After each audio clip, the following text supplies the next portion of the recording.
আমাদের দেশের এক রাজনৈতিক নেতা বলেছেন, ধর্ষণ ঠেকাতে না পারলে নির্বাচন দিয়ে ক্ষমতা ছেড়ে দিন। তো আমার ওই নেতার কাছে প্রশ্ন, তাহলে এগুলা কারা করাচ্ছে?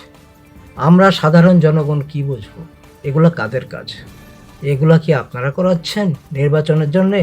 তো এমন কোনো কথা বলা উচিত না যেটা দলের জন্য ক্ষতিকারক, দেশের জন্য ক্ষতিকারক, মানুষের জনসাধারণের জন্য ক্ষতিকারক। যে ব্যক্তিটা এই দেশটা চালাচ্ছে এখন অনেক ভালো চালাচ্ছে ভাই, অনেক ভালো চালাচ্ছে। আপনারা ক্ষমতায় আসলে ওই আগের মতোই লুইট্টা পুইট্টা খাবেন। তা লুইট্টা পুইট্টা খাবেন কি? এদেশে আছে কি?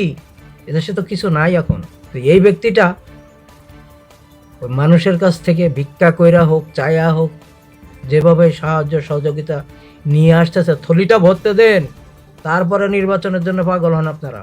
এদেশের সাধারণ জনগণ নির্বাচন চাচ্ছে না, আপনারা কেন উঠে পড়ে লেগেছেন নির্বাচনের জন্য?